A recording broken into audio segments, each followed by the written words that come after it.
Many of you know about my brother Chris, a lifelong Watchung resident. He attended Watchung Public Schools and graduated from Watchung Hills Regional High School in 1991. He received many accolades for football, wrestling, and track, including the Somerset County Scholar Athlete Award, the Barrett Award, and was voted Mr. Watchung Hills in recognition of his popularity and charisma among his high school classmates.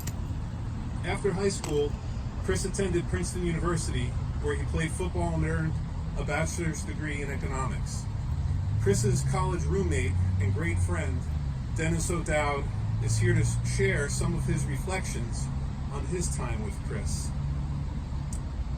Chris was employed after graduation by Cantor Fitzgerald in New York.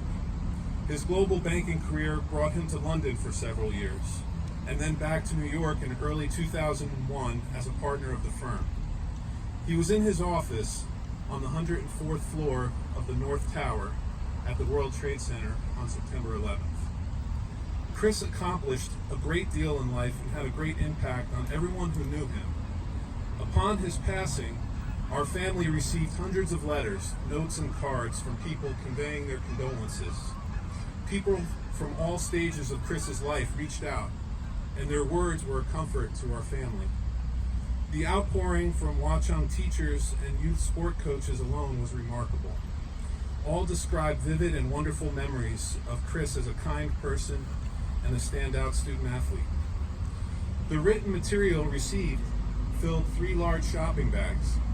My father worked to compile many of them in a book, not only to preserve the tributes to Chris's life, but to show the magnitude of this inconceivable loss to our family and to our country, and to glimpse the emotional state of America during those times.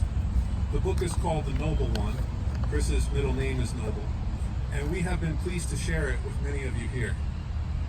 One theme suggested in several of the letters is that Chris's admirable character, his virtues of temperament, kindness, and humility, was a testament to the wonderful job our parents did raising him. Although I agree that we had an extraordinary upbringing and great loving parents, Chris was also undoubtedly a product of the Watchung community in which he was raised. He was able to grow up with confidence in a community whose resident families, town leaders, coaches, school administrators, and teachers modeled good character and citizenship. The letters we received are a testament to that. Chris was the recipient of many great gifts. The gift of growing up here in Watchung with a caring, supportive community to surround him and sustain him was surely one of those gifts. In the days, weeks, and months following 9/11, it seemed that all of America embodied the values of the Watchung community we grew up in. Neighbors helping neighbors, choosing love and kindness in our interactions with one another, respect for life and the loss of it, and the recognition that we are stronger when we are united than when we are divided. Leah Matus, the president and CEO of Cantor Fitzgerald International, expressed his thoughts on community and coming together after 9/11 in the following way, and I'll quote here: "Through this most extraordinary trial, I have seen the tough reduced to seemingly endless tears, and the mild-mannered incited to perform selfless, heroic tasks. I have seen remarkable coming together to join forces and carry on, for this is what our colleagues would have wanted, and what they would have done for us. We must lean on this tragic bond and build the kind of better future they would have wanted together. I implore all of us here today to never take love for granted and to embrace each other through this most difficult time." So in closing, thoughts such as these that are especially remembered on this day each year may inspire all of us to strengthen the bonds of our community, to unite rather than divide. Let us endeavor to do better and to be better in our everyday lives to honor those we have lost. Thank you, and God bless America. And I ask that you please help me to welcome Dennis O'Dowd to share his thoughts about my brother Chris. Thank you.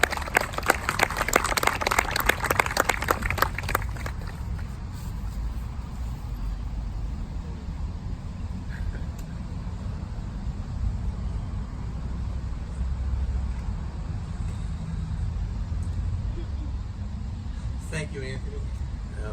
Thank you, Mr. and Mrs. Ingracia, for inviting me here today. I know this is a difficult day for the Ingracia family and for many people here, but I want you to know that we still think of Chris often and fondly. It's a somber day, but Chris wasn't somber. He wasn't a somber individual. Chris was funny. And he was a positive guy that had a great impact on many people. So I'd like to talk about Chris from my perspective, especially the positive and lasting impact he had on so many people. It's hard to convey, especially if you never met him in person, just how big, literally and figuratively, Chris was. A giant personality, a great sense of humor, and a big and athletic guy. And always a smile on his face. As a friend put it this morning, to know him was to laugh most heartily. Chris's good nature and sense of humor were ever present, and because of that, he brought happiness to so many. Anthony did a terrific job in sort of summing up Chris and all the accolades. I was hoping you were going to leave out Mr. Watchung Hills, because it was something we liked to tease him about when he was in college.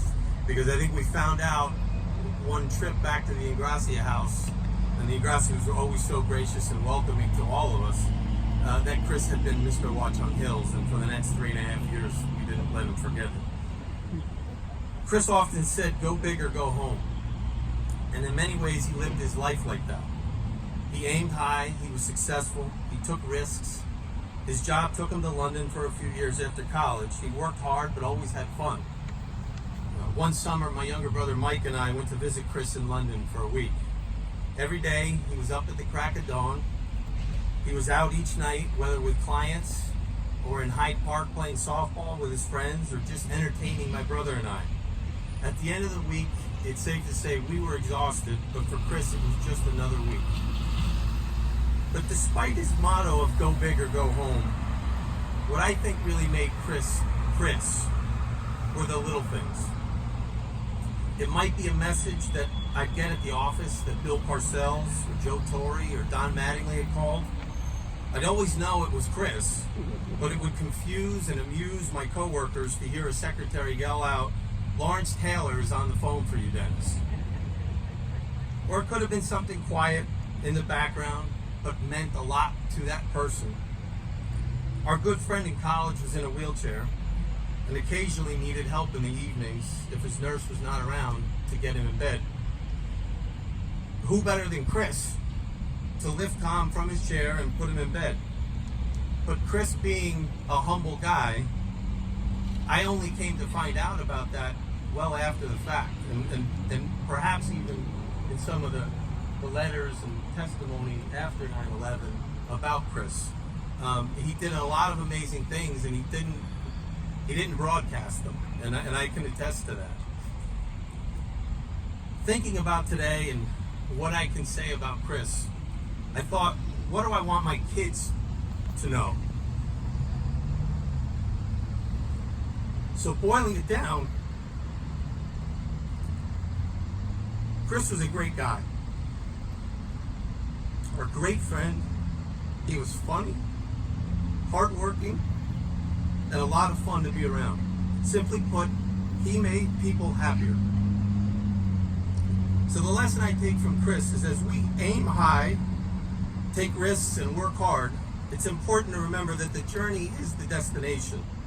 Remember to be kind, be funny, be yourself, enjoy life and those around you. Not everything we do can or will be a grand gesture for the ages, but often it's the little things that leave the biggest impression. And Chris was very good at that. Late in my freshman year, my parents came down to school and they took us out to dinner and a few friends. And I think it was the first time that Chris met my mom. He had met my dad before, but I think it was the first time he met my mom. And unbeknownst to me, at dinner, he kept telling her that I never studied. It was an obvious and malicious lie, and I think my mom knew he was kidding, but he kept it up, And after dinner, as we got back to the dorms, my mom, perhaps with a seed of doubt firmly sown in, was looking for something to write with. And she grabbed onto my desk and she grabbed out of a cup a pencil. And pencil after pencil was unsharpened. And Chris, seeing the look of concern on my mom's face and not missing a beat, in a way that only Chris could do, in a deadpan way, said, "I told you, Mrs. O'Dowd, he doesn't study." And to this day, I think of Chris just about every time I see a new pencil. I challenge myself every year on this date to be more in the moment, to thank God for every day, and to not forget about the little things. Thinking about Chris makes that easier. And I think he set an excellent example for me and for all of us to do that, to take a break and to do that. I pray for peace and comfort for the Ingrassia family and for all those here and elsewhere that have lost loved ones. And I thank you for letting me share a little bit about Chris. Thank you.